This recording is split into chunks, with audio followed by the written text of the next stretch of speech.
It was 3 in the morning when I almost lost my life, and all because my daughter-in-law wouldn't let my own son come to my rescue. While I struggled to breathe, she kept him from leaving the bedroom, as if my pain meant nothing.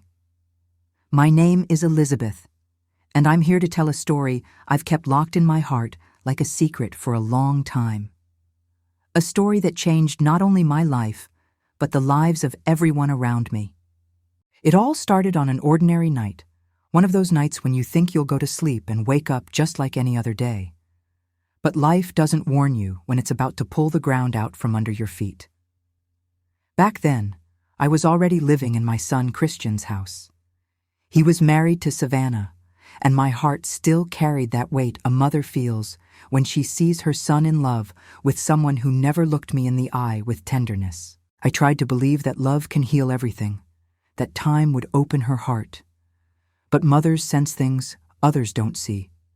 We feel when there's no genuine embrace, no smile that touches the soul. Savannah smiled at friends, smiled for her phone camera, but at me? At me, there was always discomfort in her eyes, as if my presence in the house was a burden she endured only because she had no choice. I slept in the back bedroom. Christian had insisted I stay there, in his house, after his father passed away. "Mom, you can't be alone. You're getting older and Dad's not here anymore," he said.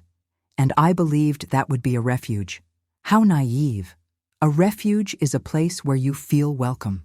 Savannah made sure to remind me every day that I was a guest, even though I lived there.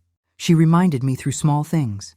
She'd leave my laundry for last, arrange the kitchen so my dishes never fit quite right in their place, whisper things to Christian when I walked by, and then laugh in that fake way that hurts more than shouting. But that night, none of that would matter anymore. That night, at 3 in the morning, everything would turn upside down. I woke up with tightness in my chest. It wasn't that common discomfort, the kind you feel when you've been sitting too long. It was different. It was like someone was squeezing my heart with both hands. I tried to breathe deeply, like I always did, but the air wouldn't go in right. Each breath was like pulling a wet cloth into my lungs. The pain radiated from my chest to my arms, down to my fingertips. My whole body was screaming that something was wrong. Very wrong. I started calling for Christian. First softly, that whisper of someone afraid to disturb, then louder. "Christian! Christian!" My voice came out weak, because my chest burned with every breath. I managed to get out of bed with difficulty, holding on to things, leaving a trail of sweat on the wall as I walked through the darkness of the hallway. My son slept in the upstairs bedroom. I needed to reach him. I needed to tell him his mother was dying. I knocked on their door. I grabbed the doorknob. "Christian, please, wake up!" My voice was already trembling. My hands were trembling. Everything in me was screaming that it was urgent. The door opened, and there he was, half asleep, with that confused face of someone suddenly awakened. Behind him, in bed, Savannah sat up. I remember seeing her there, those lazy eyes of someone pulled from sleep. And in that moment, she didn't look at me with concern, but with anger. "Mom, what's wrong?" Christian tried to hug me, seeing the agony on my face. I remember saying between gasps, "My chest, son, it hurts so much. I think I'm having a heart attack. I need a doctor." I thought that would be the moment when everything would rush to help me. I was wrong. Savannah jumped out of bed and went after Christian. It's as if I can still hear her voice. "Where do you think you're going?" She grabbed him by the arm. "It's 3 in the morning, Christian. Your mother is looking for attention. She always does this. She always finds a way to be the center of attention." My son looked at me, then at her, torn. Torn! And that torn look of his was harder than any chest pain I was feeling. "She might be having a heart attack," Christian tried to argue, but his voice already sounded less certain. Savannah tightened her grip on him. "Her heart problems are psychosomatic.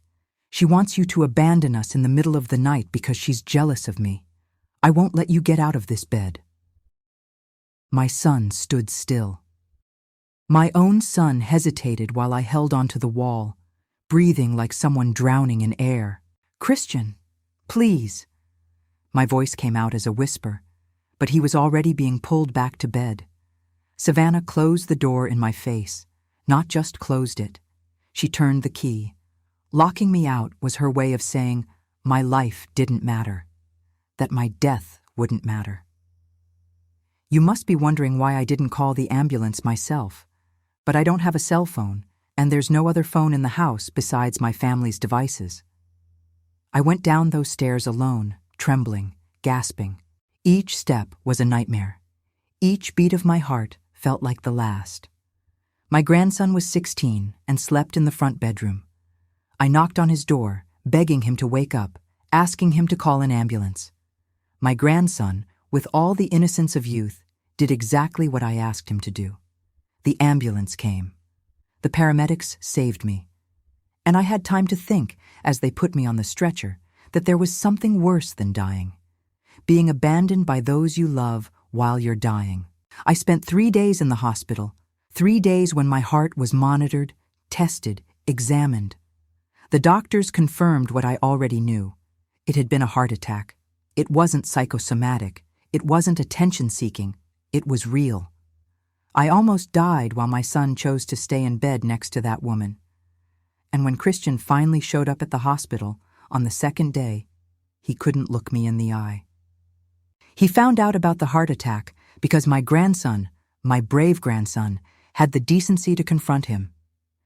He asked how he had the courage to let his mother keep him from getting out of bed, or how he allowed her to lock the door. He said he almost lost his grandmother because of his parents' negligence. I saw that man shatter. My 45-year-old son, a grown man, successful, but still that little boy who once asked me if I loved him even when he made mistakes. I saw in him the anger, the shame, the terrible weight of betrayal. He sat in the hospital chair next to me and cried. He cried like a child. He cried like someone who realized he had built his life with someone who didn't have a good heart in her chest. When I was discharged, everything had changed. That morning when I came home, I noticed some of Savannah's belongings on the street being loaded into a van. Her clothes, her shoes, everything being removed from the house as if she had never lived there. Christian kicked her out while I was in the hospital. He didn't wait even a day after I got there. He didn't ask what I wanted. He simply told her there was no forgiveness for cruelty of that magnitude, that there was no justification for trying to condemn his mother to death. Savannah left the house with only the clothes she had on and a small bag with documents. No money, no plan, nothing but the unbearable weight of knowing she had tried to kill and failed. She passed by me at the door, and in that moment I saw her not as an enemy, but as someone who had chosen to be so small, so full of malice, that she destroyed her own life with her own hands. What hurt me wasn't seeing her suffer. It was knowing my son was suffering too. Christian lived with that suffering every day for months. That man who had fought to build a marriage now had a marriage shattered in his memory like a mirror. It was his decision to separate. He said it was the right thing to do, even if the price was that deep emptiness I saw him carry. Today, many years later, I sit in this chair, in this same house, and I think about all of that. My heart still beats. Science keeps it working with medications and care. But the heart I'm talking about now isn't the one made of flesh and blood. It's the one that feels, that reflects, that learned more that night at 3 a.m. than in all my previous 72 years. I never saw Savannah again. I hear she remarried, in another city, that she rebuilt her life. And I hope she found peace. Because hatred is a weight we carry like a backpack full of stones. It doesn't burn the one you hate, it burns the one carrying it. Christian remarried 3 years later. A woman named Alice, who looks at me as if I were a treasure, not a burden. And when she comes through that front door in the afternoon, bringing flowers to put in the living room, I feel that relief in my chest. That relief of knowing my son finally chose someone who has a kind and gentle heart, who even chooses my company. But what I want you to understand, what burns in my chest and brings me here to tell this story, is this. Life isn't fair. Sometimes bad people prosper and good people suffer. Sometimes the price of doing the right thing is far too high. But there's something stronger than any human cruelty. It's that moment when someone you love finally sees the truth, finally stands between you and whoever wants to hurt you. That night, I lost a lot, but I gained the certainty that my son loved me more than anything. And that certainty, that conviction of being loved, is what truly keeps us alive. I survived the heart attack, but the real death would have been dying believing I didn't matter to anyone. And maybe that's the great lesson. It's not about winning or losing. It's about knowing, deep down, that there's someone who would do anything for you. Even if it took too long to act. Even if the price was everything he had built.